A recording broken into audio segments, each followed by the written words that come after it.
আসসালামু আলাইকুম ভিউয়ার্স, আজকে আমি আপনাদের সাথে শেয়ার করব ফুলকপি দিয়ে মজাদার একটি রেসিপি। তবে আজকের এই ফুলকপি আমি রান্না করব চিংড়ি মাছ দিয়ে। আর এইভাবে একবার চিংড়ি মাছ দিয়ে ফুলকপি রান্না করে খেয়ে দেখবেন, এটা খেতে কিন্তু অনেক বেশি মজাদার হয়। আশা করছি আমার আজকের এই ফুলকপি দিয়ে চিংড়ি মাছের রেসিপি সবার কাছে অনেক ভালো লাগবে। চলুন তাহলে ঝটপট চলে যাই মূল রেসিপিতে। ফুলকপি রান্না করার জন্য প্রথমে চুলায় একটি প্যান বসিয়ে এখানে আমি পরিমাণ মতো পানি দিয়েছি, কারণ এই পানির মধ্যে আমি ফুলকপিগুলোকে ভাপিয়ে নিব। আর ফুলকপি রান্না করার জন্য এখানে আমি ফুলকপিকে একটু বড় বড় পিস করে কেটে নিয়েছি। তারপর ফুলকপির পিসগুলোকে খুব ভালো করে ধুয়ে সবগুলোকে এই প্যানের মধ্যে দিয়ে দিলাম।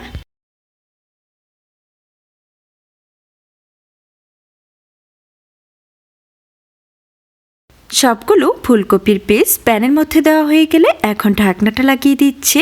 আর ঢাকনা লাগিয়ে 3 থেকে 4 মিনিটের মতো এগুলোকে জাল করে আমি ভাপিয়ে নিব। তবে ভাপিয়ে নেওয়ার সময় খেয়াল রাখতে হবে ফুলকপিগুলো যেন খুব বেশি সেদ্ধ না হয়ে যায়। এই পর্যায়ে সবগুলো ফুলকপি খুব সুন্দরভাবে ভাপিয়ে নেওয়া হয়ে গিয়েছে। এখন আমি এগুলোকে প্যান থেকে উঠিয়ে নিচ্ছি।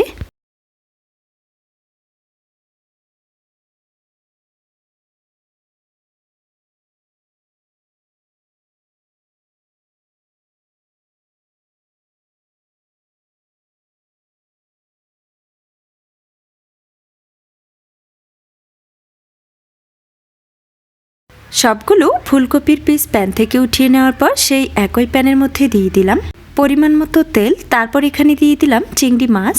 আজকের এই ফুলকপি আমি যেহেতু চিংড়ি মাছ দিয়ে রান্না করব, তো মাছগুলোকে আগে ভেজে নিচ্ছি। আর চিংড়ি মাছগুলো প্যানের মধ্যে দেওয়ার পর এখানে দিয়ে দিলাম 1/2 চা চামচ পরিমাণ হলুদের গুঁড়ো এবং 1/2 চা চামচ পরিমাণ লবণ। তারপর নেড়েচেড়ে এই চিংড়ি মাছগুলোকে আমি 30 থেকে 35 সেকেন্ডের মতো ভেজে নিচ্ছি। চিংড়ি মাছগুলোকে খুব বেশি ভাজা যাবে না, এতে করে রান্নার পর মাছগুলো কিন্তু রাবারের মতো হয়ে যাবে। তো এই পর্যায়ে চিংড়ি মাছগুলো ভাজা হয়ে গিয়েছে। এখন আমি এগুলোকে প্যান থেকে উঠিয়ে নিচ্ছি। সবগুলো চিংড়ি মাছ প্যান থেকে উঠিয়ে নেওয়ার পর মাছ ভাজার সেই একই তেলের মধ্যে দিয়ে দিলাম আগে থেকেই ভাপিয়ে রাখা ফুলকপিগুলো। আর ফুলকপির পিসগুলো এখানে দেওয়ার পর নেড়েচেড়ে এগুলোকে ভেজে নিচ্ছি।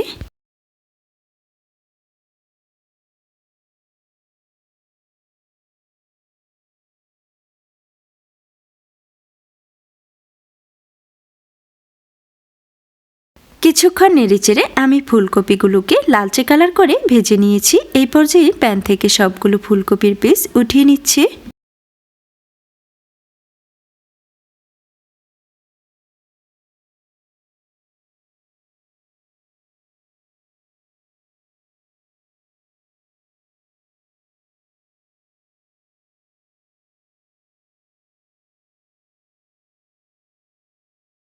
সবগুলো ফুলকপির পিস প্যান থেকে উঠিয়ে নেওয়ার পর সেই একই প্যানের মধ্যে দিয়ে দিচ্ছি আবারও কিছু পরিমাণ তেল। আর তেলটা গরম হয়ে আসার পর এখানে দিয়ে দিলাম বড় সাইজের একটি পেঁয়াজ কুচি। তারপর নেড়েচেড়ে এই পেঁয়াজ কুচিগুলোকে আমি লালচে করে ভেজে নিচ্ছি।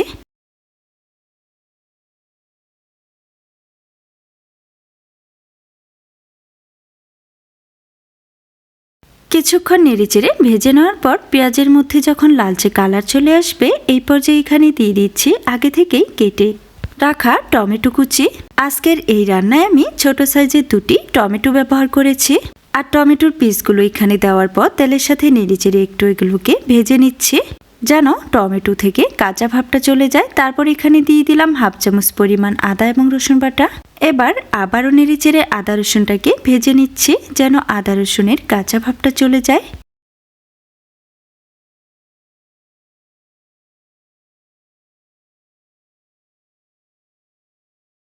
সবকিছু যখন খুব সুন্দরভাবে ভাজা হয়ে যাবে, এই পর্যায়ে এখানে অ্যাড করে দিলাম 1/2 কাপ পরিমাণ পানি। তারপর এখানে দিয়ে দিলাম 1 চামচ পরিমাণ মরিচের গুঁড়ো, 1/2 চামচ পরিমাণ হলুদের গুঁড়ো, 1 চামচ পরিমাণ লবণ, 1/2 চা চামচ পরিমাণ দিয়ে দিলাম জিরার গুঁড়ো।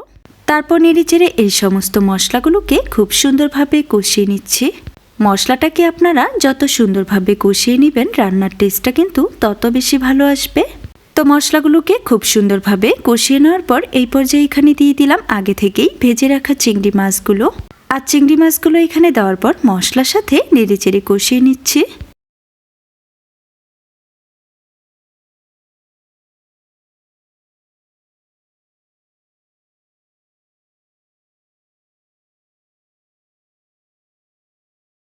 মাছগুলো খুব সুন্দরভাবে নেড়েচেড়ে কষিয়ে নেওয়ার পর এই পর্যায়ে এখানে অ্যাড করে দিলাম আগে থেকেই ভেজে রাখা ফুলকপির পিসগুলো। তারপর আবার ওইগুলো একসাথে মিক্স করে দিচ্ছি।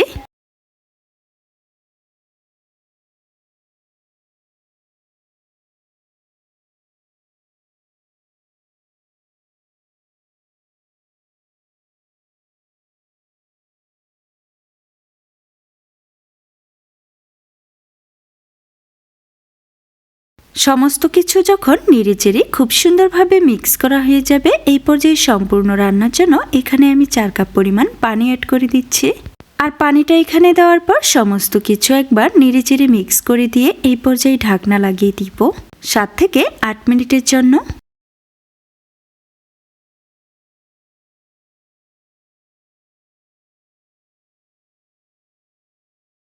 ফিরে এলাম 8 মিনিট পর। এই পর্যায়ে ঢাকনাটা উঠিয়ে নিলাম। এখন এখানে দিয়ে দিচ্ছি 4-5টির মতো আস্ত কাঁচামরিচ, সাথে আরও দিয়ে দিচ্ছি কিছু ধনিয়া পাতা কুচি। কাঁচামরিচ এবং ধনিয়া পাতা কুচি এখানে দেওয়ার পর আবারও ঢাকনা লাগিয়ে এগুলোকে রান্না করে নিব 2 থেকে 3 মিনিটের মতো। এই পর্যায়ে ঢাকনাটা উঠিয়ে নিলাম। এখন এই তরকারিটাকে হালকাভাবে একটু নেড়েচেড়ে দিচ্ছি। এই পর্যায়ে রান্নাটাও কিন্তু আমার সম্পূর্ণ হয়ে গিয়েছে। এখন আমি চুলাটা অফ করে দিলাম।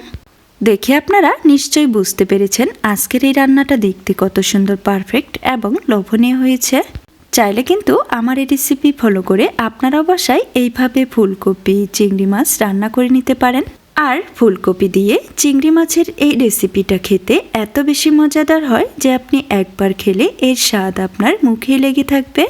এখন তো শীতকাল, আর শীতকালেই এই ফুলকপি বাজারে অনেক বেশি পাওয়া যায়। চাইলে কিন্তু আপনারাও এইভাবে চিংড়ি মাছ দিয়ে ফুলকপি রান্না করে নিতে পারেন।